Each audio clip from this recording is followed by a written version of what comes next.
In August of 2019, the world stopped scrolling for a moment to laugh at a headline that seemed too absurd to be real. The President of the United States, Donald Trump, had reportedly asked his advisors about the possibility of buying Greenland. The internet exploded with jokes. Late-night comedians made photo montages of gold towers towering over fishing villages in Nuuk. The Prime Minister of Denmark called the idea absurd. It was treated as a moment of senility or a vanity project gone wrong. The world laughed, and then the world moved on. But in the quiet corridors of the Pentagon and in the situation rooms of the State Department, nobody was laughing. The generals and the geologists knew something that the public did not. They knew that the offer to buy Greenland was not a joke. It was a desperate geopolitical maneuver. It was a frantic attempt to secure the survival of the American military-industrial complex. They knew that the ice sheet of Greenland was hiding the single most valuable asset on planet Earth. To understand why the United States would risk diplomatic humiliation to buy an island of ice and rock, we have to look beneath the surface. We have to look past the glaciers and the fjords and look at the chemistry of the modern world. The 21st century is not built on steel and coal. It is built on a specific group of 17 chemical elements known as the rare earth elements. These are the vitamins of modern industry. You cannot build an iPhone without them. You cannot build an electric vehicle battery without them. You cannot build a wind turbine without them. And most importantly, you cannot build an F-35 fighter jet or a Tomahawk missile or a nuclear submarine without them. For the last 30 years, the United States has slept while a rival power cornered the market on these elements. That rival is China. Today, China controls roughly 90% of the processing of rare earth elements. They have a chokehold on the future of technology. If Beijing decided tomorrow to turn off the tap, the American military would grind to a halt and the Silicon Valley would go dark. This is the nightmare scenario that keeps military strategists awake at night. But there is a solution. There is a way out of the trap, and it lies buried under the ice of southern Greenland in a place called Kvanefjeld. This remote mountain sits on top of what is believed to be the largest deposit of rare earth elements in the world. It is the Saudi Arabia of the future. The country that controls Greenland controls the thermostat of the global technology market. This is why the United States wants to buy Greenland. It is not about land. It is not about ego. It is about breaking a monopoly that threatens the existence of the West. The story of Greenland is often told as a story of isolation. It is the largest island in the world, yet it has a population smaller than a football stadium. 56,000 people live on a landmass 3 times the size of Texas. For centuries, it was seen as a frozen wasteland useful only for fishing and hunting seals. But geography is destiny, and Greenland sits at the most strategic intersection on the map. During the Cold War, Greenland was the shield of North America. It sits directly on the shortest path between Moscow and Washington, D.C. If the Soviet Union had ever launched a nuclear strike, the missiles would have flown over Greenland. That is why the United States built Thule Air Base in the far north of the island. It is a massive installation with radar systems designed to detect incoming threats. The U.S. has always understood the military value of the island. In fact, 1946 was not the first time the U.S. tried to buy it. President Harry Truman offered Denmark $100 million in gold bars for the island in 1946. He understood that whoever holds Greenland holds the keys to the North Atlantic, but the value of Greenland has shifted. In the 20th century, its value was its location. In the 21st century, its value is its geology. And the catalyst for this change is a phenomenon that usually brings bad news: climate change. As the planet warms, the Arctic is heating up twice as fast as the rest of the world. The massive ice sheet that has covered Greenland for millions of years is retreating. It is melting at a rate of billions of tons per year. This is a tragedy for the environment, but for the mining industry, it is a treasure map being revealed in real time. As the ice pulls back, it exposes ancient rock formations that have not seen the sun for eons. These rocks are part of the Illimausak complex, a geological freak of nature that contains concentrations of rare minerals found nowhere else on Earth. Let us look closer at what is actually inside the rock at Kvanefjeld. The 2 most critical elements found there are neodymium and dysprosium. These names sound abstract, but they impact your daily life every time you pick up your phone or start your car. Neodymium is the key to creating supermagnets. Before neodymium magnets were heavy and weak. With neodymium, you can create a magnet the size of a coin that is strong enough to lift a bowling ball. Why does this matter? Because of motors. Every electric motor works on magnetism. If you have powerful lightweight magnets, you can build powerful lightweight motors. This is the secret sauce of the electric vehicle revolution. You cannot have a Tesla or a high-performance electric car without neodymium magnets. They are also essential for the miniaturization of electronics. The vibration motor in your phone, the speaker system in your laptop, the hard drive in your computer all rely on these magnets. Then there is dysprosium. Neodymium magnets have a flaw. They lose their magnetism at high temperatures. If an engine gets too hot, the magnet dies. Dysprosium is the magic ingredient that fixes this. You add a little dysprosium, and the magnet becomes heat resistant. This is vital for military applications. A missile guidance system or a jet engine turbine operates at extreme heat. Without dysprosium, the weapon fails. Currently, the United States relies on China for almost all of its processed dysprosium. Imagine the vulnerability. The U.S. Navy is building ships that rely on components that can only be sourced from its greatest strategic rival. It is a level of dependency that makes the oil crisis of the 1970s look like a minor inconvenience. The Chinese government is well aware of this leverage. In 1992, the Chinese leader Deng Xiaoping famously said, "The Middle East has oil. China has rare earths." He knew exactly what he was building. For decades, China kept the price of these minerals artificially low. They subsidized their mines and ignored environmental regulations. This drove mines in the US and Australia out of business. The Mountain Pass mine in California, which once supplied the world with rare earths, shut down because it could not compete with Chinese prices. Once the competition was dead, China consolidated its grip. They built the processing plants, the refineries, and the supply chains. They created a vertical monopoly. And then they showed the world what happens when you cross a monopoly. In 2010, a Chinese fishing trawler collided with Japanese Coast Guard vessels near the disputed Senkaku Islands. Japan arrested the Chinese captain. Beijing was furious, but they did not send warships. They simply stopped exporting rare earths to Japan. The Japanese industrial machine panicked. Toyota, Nissan, and Honda could not build cars. Electronics giants could not build components. The Japanese economy was brought to its knees without a single shot being fired. Japan released the captain. The lesson was learned. The rare earth supply chain is a weapon. This incident woke up the Pentagon. They realized they had allowed a critical vulnerability to develop. They started looking for alternatives. They looked at Australia. They looked at Vietnam. They looked at Brazil. But none of them had the scale and the concentration of Kvanefjeld. The Kvanefjeld site in southern Greenland is unique. It is not just that it has rare earths, it is that it has them in massive quantities, and they are relatively accessible. Estimates suggest that Kvanefjeld alone could meet the global demand for rare earths for decades. It could break the Chinese monopoly overnight. But getting the minerals out of the ground is not just a matter of digging, it is a matter of politics. And this is where the story gets complicated. Greenland is a self-governing territory within the Kingdom of Denmark. Nuuk, the capital, handles domestic affairs, but Copenhagen handles foreign policy and defense. However, the ownership of mineral resources belongs to the Greenlandic people. For years, a fierce debate has raged in Greenland about whether to mine Kvanefjeld. The issue is uranium. The rare earth minerals at Kvanefjeld are mixed together with uranium and thorium. To get the rare earths, you have to dig up the uranium. For a country with a pristine environment and a culture based on fishing and hunting, the idea of an open-pit uranium mine is terrifying. This internal conflict in Greenland became a proxy war for global powers. On one side, you had the environmentalists and the local Inuit communities who feared radioactive dust and the pollution of their fjords. On the other side, you had the pro-independence faction. Many Greenlanders dream of full independence from Denmark. Currently, Denmark subsidizes the Greenlandic economy with a block grant of hundreds of millions of dollars a year.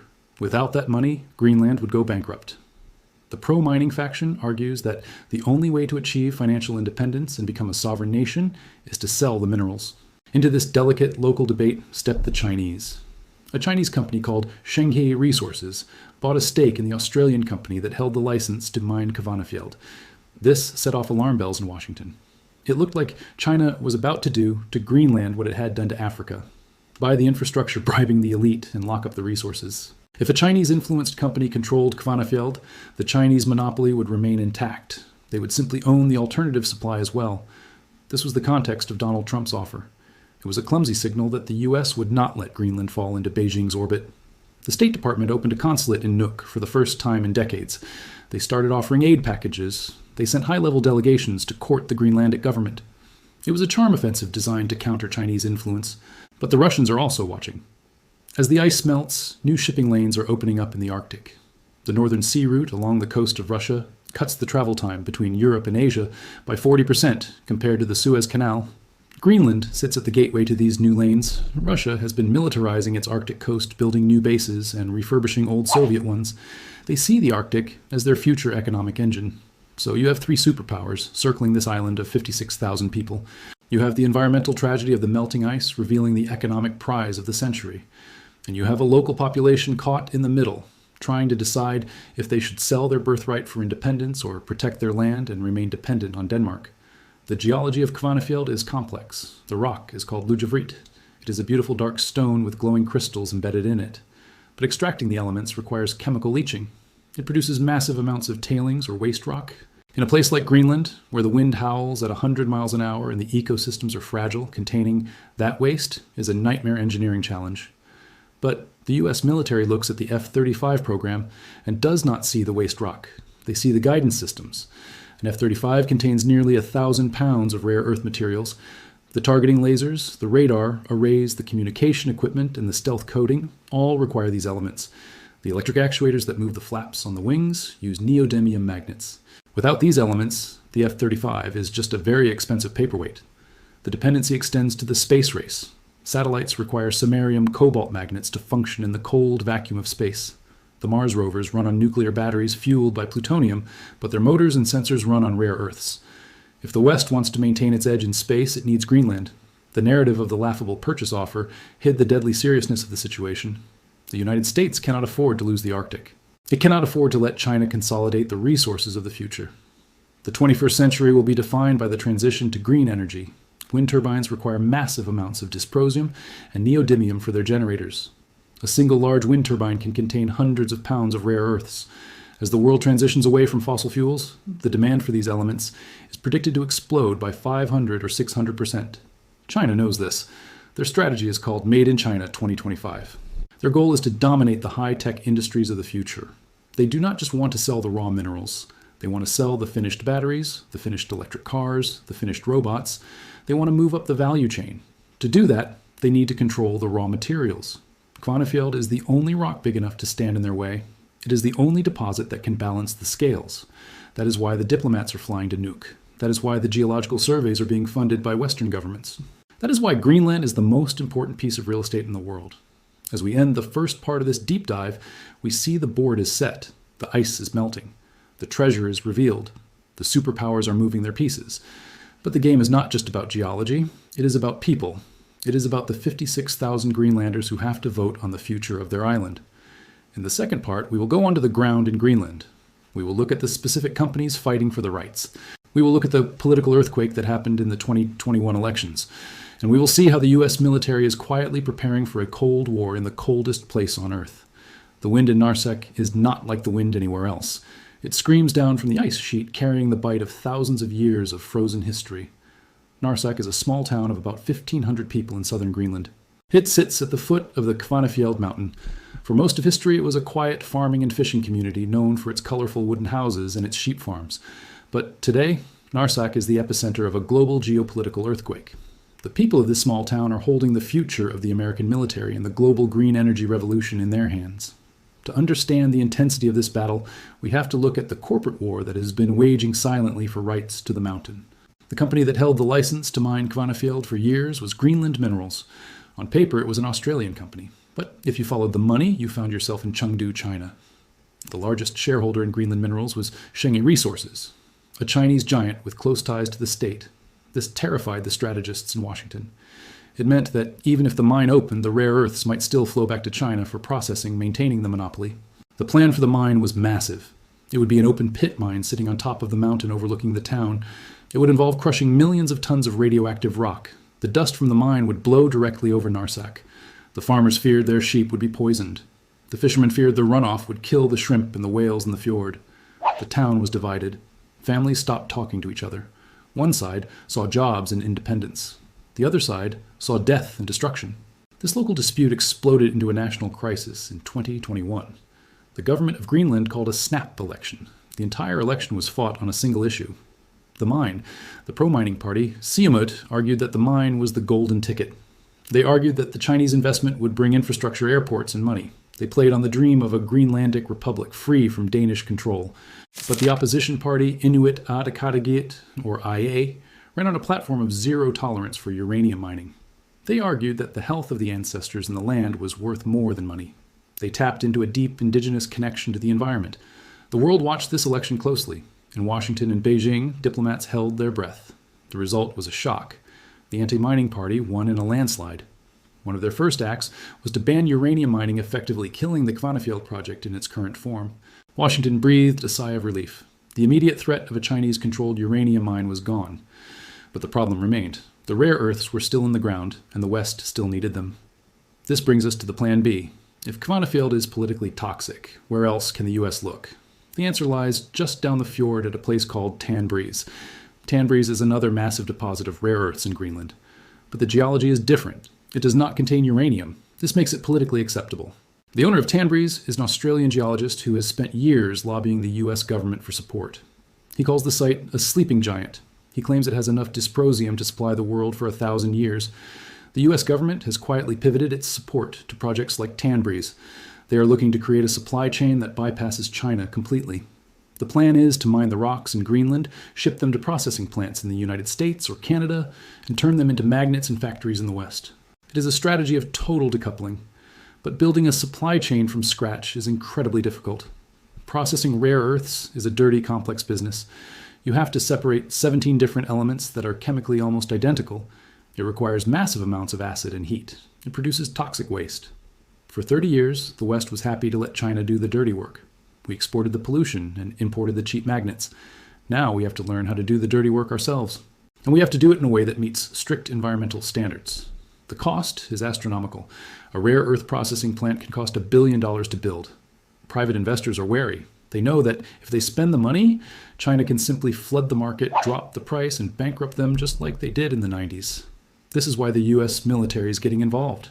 The Pentagon is investing direct money into mining companies. They are signing contracts to guarantee they will buy the minerals regardless of the price. They are treating the mining industry like the defense industry. It is no longer a free market. It is a matter of national security. While the lawyers and geologists fight over the rocks, the military is preparing for the physical reality of a contested Arctic. The Thule Air Base, now called Patuffik Space Base, is being upgraded. It is no longer just about watching for Soviet bombers. It is about space dominance and missile defense. Russia has developed hypersonic missiles weapons that fly at 5 times the speed of sound and can maneuver in flight. These weapons threaten to make traditional radar obsolete. The Arctic is the most likely trajectory for a hypersonic strike against America. Greenland is the only place where sensors can be placed to track these threats in time. The U.S. is investing billions to upgrade the eyes and ears of the North, but they are also worried about the ground.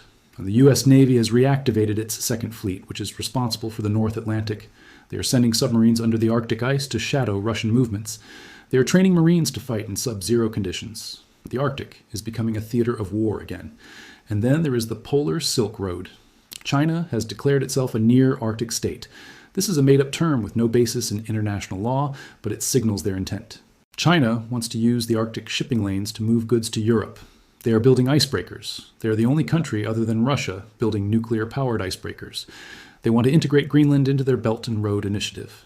They offered to build 3 international airports in Greenland. The price tag was small for China, but massive for Greenland.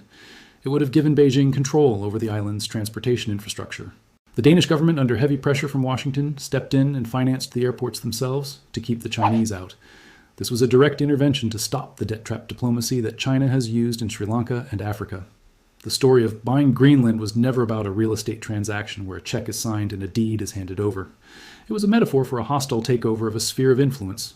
The U.S. cannot technically buy the island, but it is buying the loyalty of the island. It is pouring money into education, tourism, and civil society in Nuuk. It is trying to prove to the Greenlanders that their future lies with the West, not the East. But the Greenlanders are savvy. They know they are sitting on a gold mine. They are playing the superpowers against each other. They welcome the U.S. attention, but they refuse to be a puppet. They are using the leverage of their resources to demand more autonomy from Denmark. They are building their own foreign policy. The future of Greenland is the future of the 21st century economy. If the ice continues to melt, more deposits will be found. The gold rush is just beginning. Companies from Canada, Britain, and Australia are scouring the coastlines. They are looking for zinc, they are looking for gold, they are looking for rubies. But the rare earths remain the prize. Imagine a world 10 years from now. You drive an electric car. The motor in that car was built with neodymium, mined in the fjords of Greenland, processed in a refinery in Texas, and assembled in Detroit. That is the vision the U.S. government is fighting for. The alternative is a world where you drive a Chinese car or walk. The battle for Greenland is also a battle against time. The permafrost is thawing. The infrastructure in the Arctic is sinking. The very ground they want to mine is becoming unstable. Extracting resources in a changing climate creates a vicious cycle. The more we mine to build green technology, the more we disturb the fragile Arctic ecosystem. It is a paradox. We need to destroy a part of nature to save the rest of the planet from climate change. Kvanefjeld stands as a monument to this dilemma. It is a black mountain of death and salvation. It contains the poison of uranium and the cure of green energy. The choice of whether to open it has paralyzed a nation and mobilized empires. The media laughed when the purchase offer was made because they saw Greenland as a relic of the past, an empty space on the map. But the strategists saw it as the center of the map. They understood that the map is changing. The ice is vanishing and the geography of power is shifting north. The next time you look at your smartphone, think of the gray, windy slopes of Narsak. Think of the sheep farmers watching the helicopters of the prospectors land. Think of the diplomats whispering in the hallways of Nuuk. The device in your hand connects you to that frozen frontier. The electrons flowing through its circuits are governed by the magnets that come from the Earth, and the control of that Earth is the defining conflict of our time. The United States did not buy Greenland with a check, but it is buying it with policy, with pressure, and with presence. The flag flying over Nuuk is still the red and white of Greenland, but the shadow cast over it is the eagle and the dragon. The Cold War is back, and this time it is being fought for the heat of the future. The rare Earth War is not coming. It is already here. And the front line is the ice. This is John, and this is the Cinematic History Tales channel. Subscribe now to stay ahead of the curve, because when the history books are written, you'll want to be among the few who saw it coming.